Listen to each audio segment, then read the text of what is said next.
YouTube, what's going on? This is Preacher. So I'm inside my office, which it used to be my main room.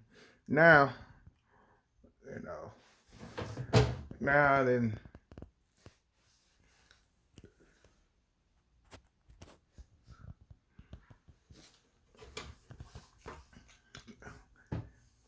now then switched it to my office. Had to take my keyboards and guitars. I got my speakers right there for my bass guitar. I didn't put those inside the closet for now, and whenever I use them, I just take them out the closet. So I had got a couple stuff, uh, getting this in thing started, and I've been doing paperwork basically all week. I've been doing all the paperwork filings and things like that for my holding company.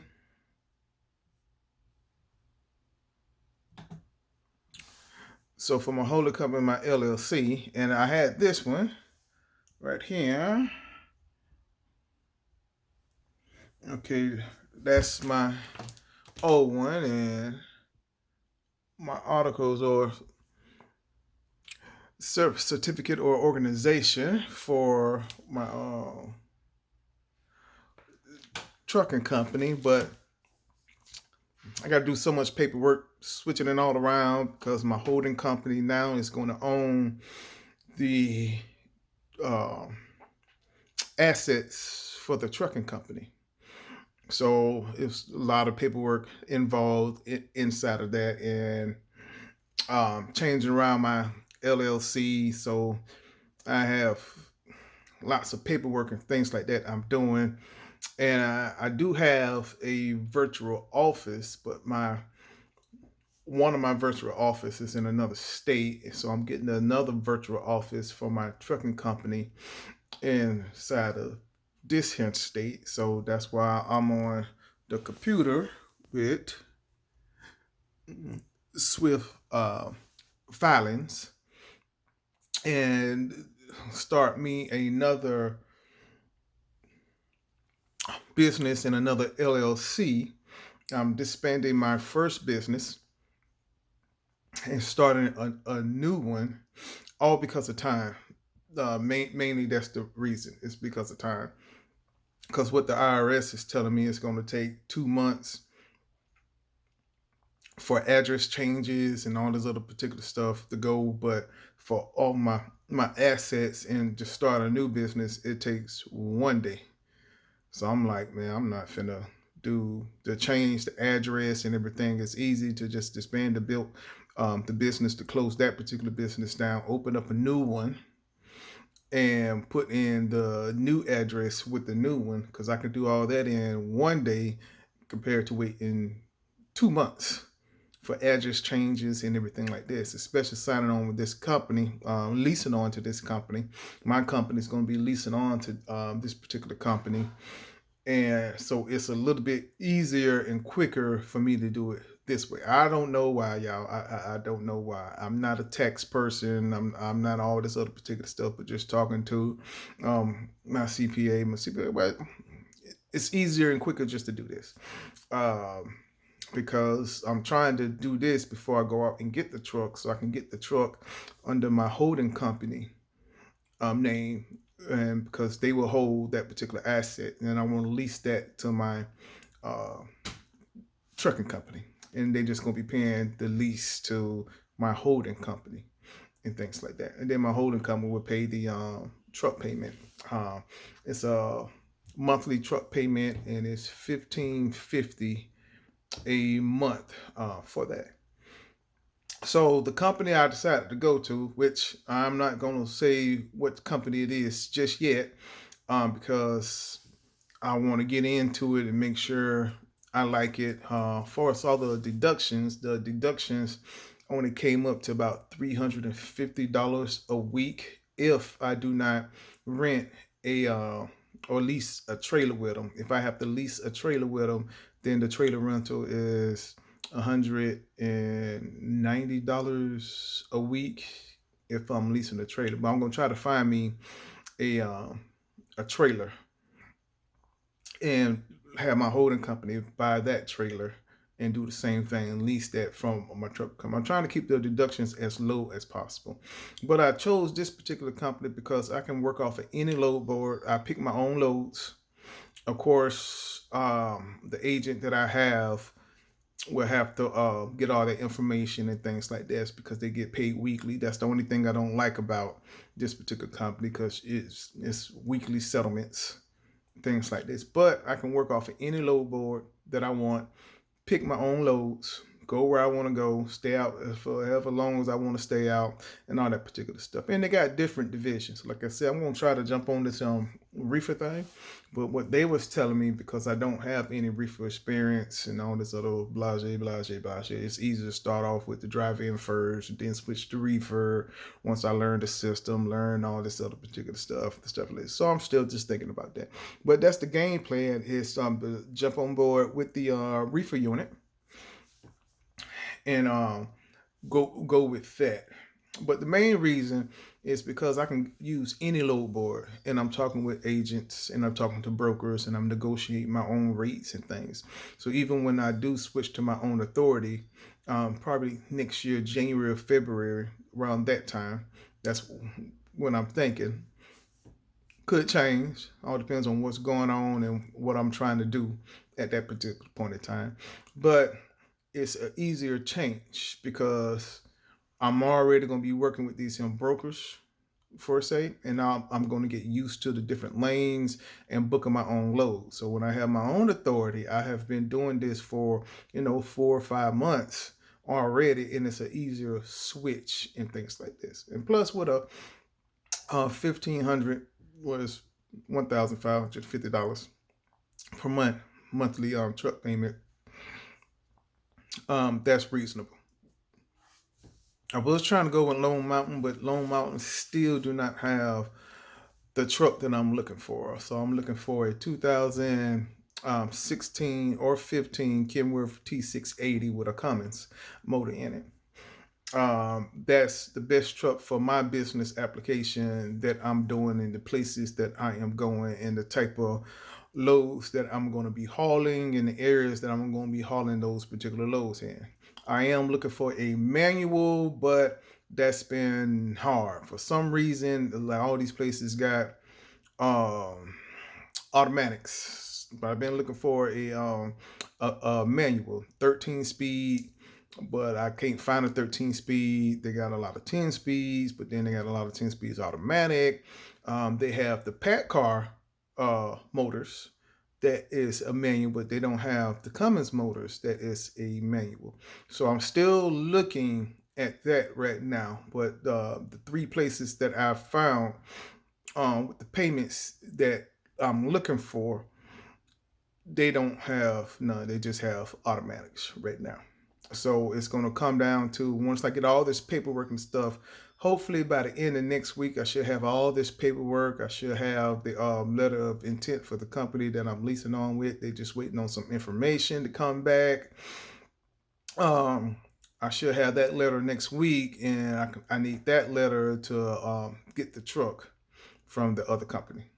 So that's where I'm at with everything.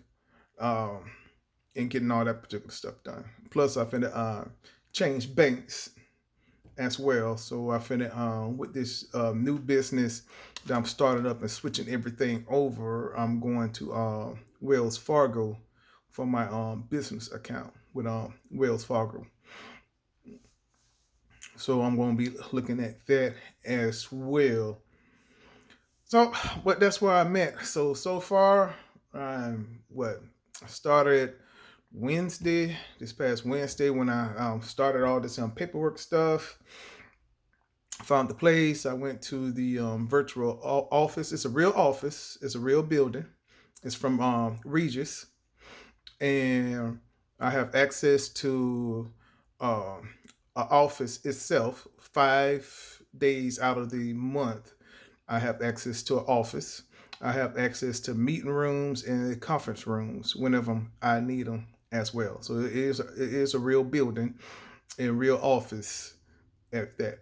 Man, of course, you have your own reception that handles the phone call, handle your mails, can forward your mail to your house and everything like that. Or you can go pick it up. In this case, I wanted a place where I can go pick up my mail, or my wife will go and pick up the mail weekly there. And it's just 20 minutes, 20, 25 minutes away from my house. So I always can get my mail from there and things like this. And plus, they can forward all calls to the extra office that's inside my house. So we're not missing anything. And if we, at that point where she can't pick up the phone to talk to anybody, the reception can take a message and send a message and things like that. So that is good on that note. So after I get this in office, then I have to get the 1-800 number that would have the 411 listings under it too. I'm trying to make sure I start off everything correctly and things like that. Especially with my holding company. With my holding company, it's the same thing, and I'm starting lines of business lines of credit with the holding company. Not so much with the trucking company, but with the holding company, I'm going to establish all the business credit with the holding company because they are going to be the ones that's going to hold all the assets. The line of credit I'm going to start off with the trucking company is mainly for fuel cards, and maybe it's like some credit cards for maintenance and things like that. So not really to purchase anything big, but help to maintain things like that. So I'm still starting that off too with the trucking company, but the main funding and credit I'm really going to be focusing on with the holding company because I'm going to start another company, which is going to be my real estate company that also going to be part of my holding company as well. So that's where all the funding and everything is really going to be coming from the holding company and not from the trucking company. But I am getting lines of credit through the trucking company as well. So once I do this, I'm getting the DMB number. I'm going to make sure everything is squared up with that, even like for the experienced business. So I'm going to get all that particular stuff done as well. So that's what I'm working on now. And I was like, cool, well, even since I can't even get the truck until I get the letter from the company that I'm leasing on to, with them going, that gives me, enough time to get all the business part, all the paperwork, all the office and stuff set up, and then when I get that letter, and then I have access to use their MC number and DOT number, then I can get all the different load boards and stuff I'm going to use. I had to another computer that I have, not this one, but my other computer I had to take to my computer guy, and they are doing a lot of upgrades on that computer as well to be able to handle everything in the speeds because I don't want no slow computer or anything like that. So they are working on that and doing all the upgrades so I can get all the other applications that I'm going to be using to run my business as well without slowing down the computer. So that's what I'm doing with that. So that's where I'm at, getting everything started.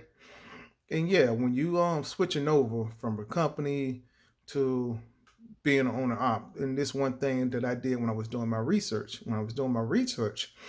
and listened to other people, that whole process with them was about a month. So I prepared for being out of work for a month. Okay. And I prepared for the down payment, and I prepared to have thousands of dollars saved after I put down the down payment for the truck.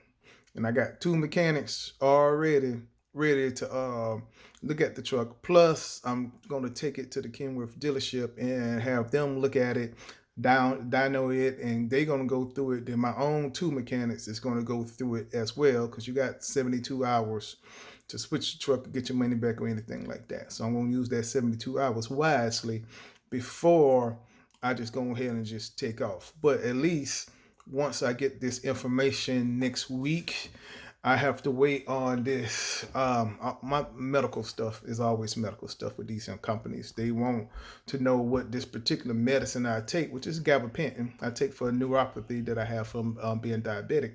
So they wanted to my doctor to send them a note that says that, hey, I take gabapentin for neuropathy. But My doctor's out of town. I can't see him till Wednesday, so I got to wait till Wednesdays to get them that information. So then they can go in here and hire me on. And then once I get that, then I have to wait until that following week, Tuesday or Wednesday, because that's when my mechanic is off and be able to come out there with me and things like that to look at the truck before I do it. So I'm looking to have the truck probably within 2 weeks. 2 weeks from now is what I'm looking to have the truck. So I'm looking to get started by the last week in this month, which would be good. That's the plan, because that's giving me one extra week that I got started earlier on, so that saves me about $1,500 being able to start a week earlier than what I anticipated. But if not, I have that money set aside for that. If it take another week or whatever like that, that's fine too. I didn't prepare for that. So that's where I'm at. That's where my mindset is. That's what I'm going with. No, I don't have no $25,000, $30,000, nothing like that. This like some people talk about, but I do have credit. Okay, I do have money, and I do have credit. So, do I plan on using all this credit? No. Do I plan on using all this extra money I got saved up? No, I do not plan on doing all that. But I do have money for the just in case. Okay, I do have money for just in case. But I'm looking to put down about $7,000 for the truck. And like I said, I got plenty of money saved up after that as well, just to make sure. But but I also plan on having another $2,000 to check this truck out too.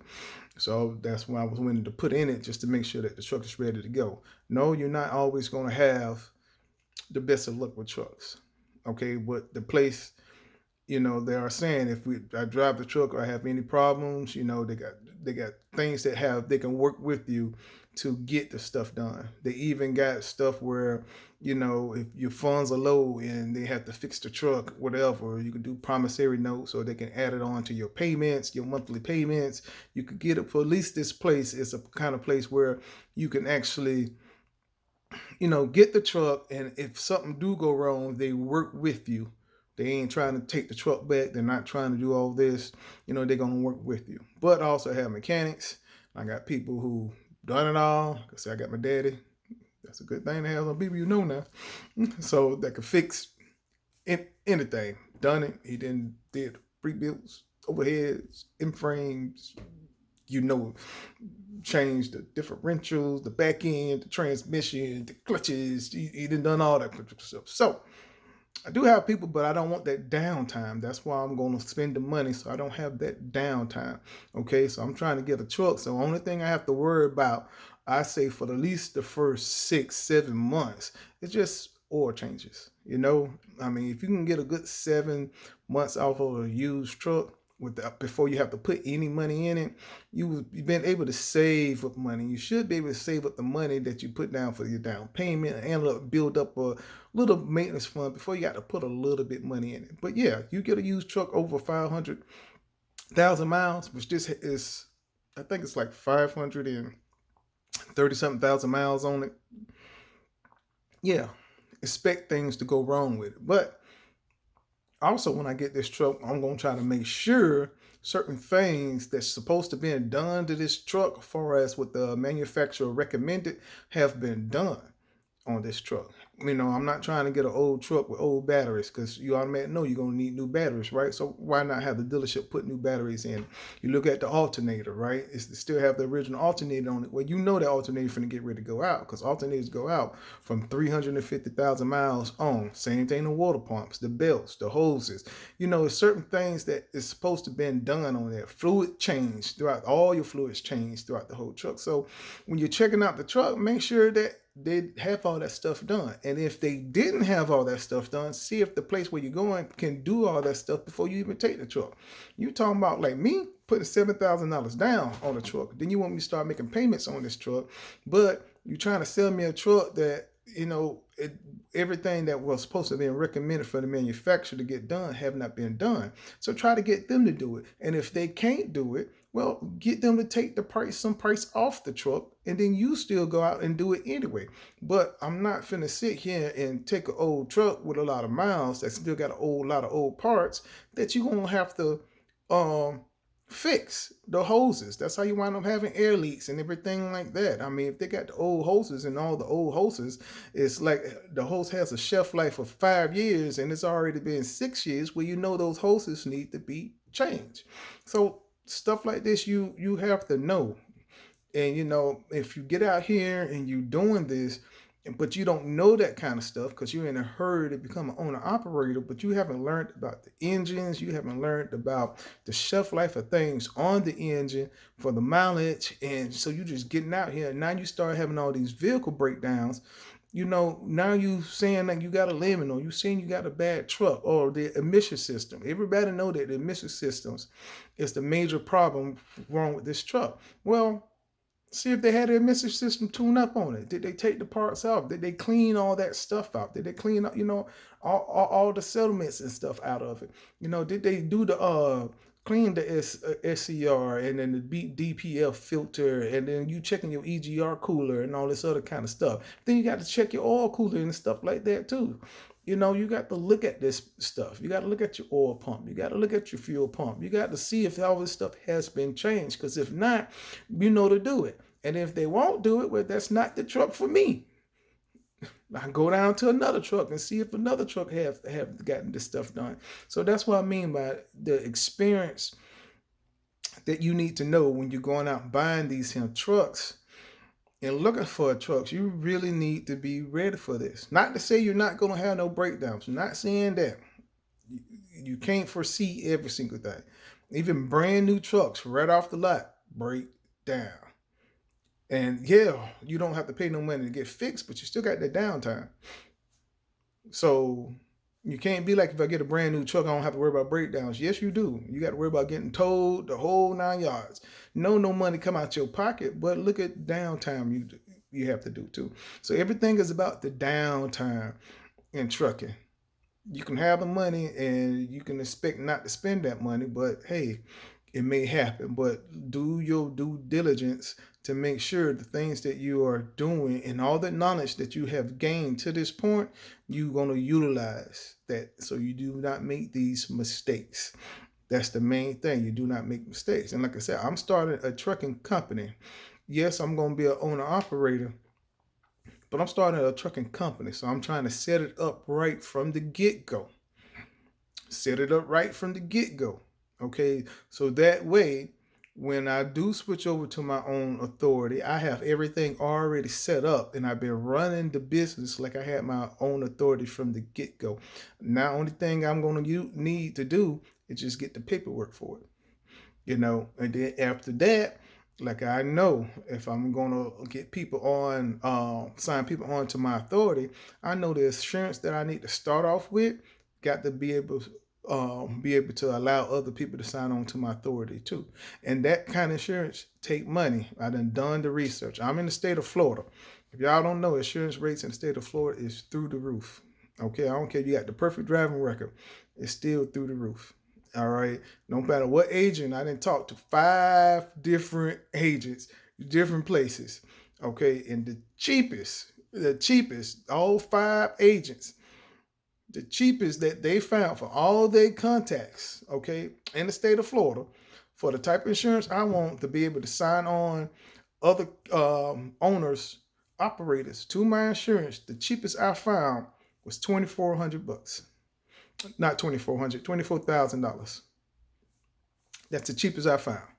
Yes, there are some cheaper if I want to wait a year or things like that to sign on people to my authority. And then they got other ones where they allow you to sign on like a couple people to your authorities and things like this. But like I said, I'm trying to start a trucking business. So I want to do it right.